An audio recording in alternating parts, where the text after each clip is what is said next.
we can afford these days, isn't it? 2 tacos out, you'll get it through. You'll get through the storm, right?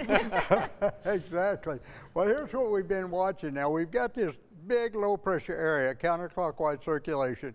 What this does is it helps disturbed areas from the west to move to the east, and we've had little short waves kick out of the east. So we had one of those move in today.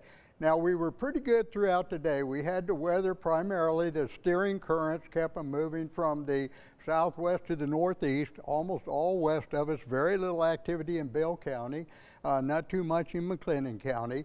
And we were like that all day. We kept getting warnings out to the west, but only had one report of hail that met criteria. The severe criteria is winds greater than 58 miles per hour and or hail 1 inch or greater.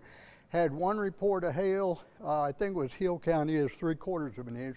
But the only other severe weather were those 3 reports of tornadoes, and they were one area. And I think as that little wave got into the same area, it hit this significant amount of warm, moist air, and where it merged, we spun out a little bit of what's called vorticity. It's just atmospheric spin, and right in there, we kicked out those tornadoes, one after the other, up around Tours, I think, Golson, then another one up around Frost. We had those 3, and they were short-lived, which is good for us. But anyway, that's what we were dealing with. We still have one storm that's moving here into Lampasas County that's pretty active. It's producing some pretty good weather, but you can see we had a huge amount of weather and lightning associated with it.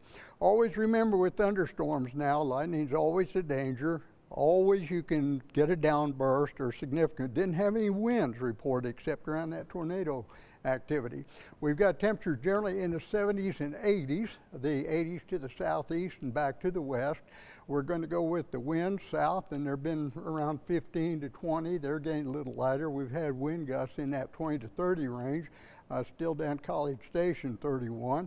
We're going to look for the possibility of the dense clouds and maybe a few sprinkles and tinkles as we get into tomorrow. And I think tomorrow afternoon we may see a few spotty showers. I didn't go for a whole lot. We'll top out in the 80s tomorrow. And then tomorrow night we'll be in the 70s once again. So we'll go with the patchy rain in the morning, isolated shower, possible thunderstorm. I went from 20 to 50%, gust to 30. 69, 82. We got one more round Saturday night into Sunday. Now I stayed away from them. You may get some morning sprinkles, and here we get a little light rain ahead of a front, and that'll be overnight Thursday night. And that's your forecast. All right, Bill, thanks so much.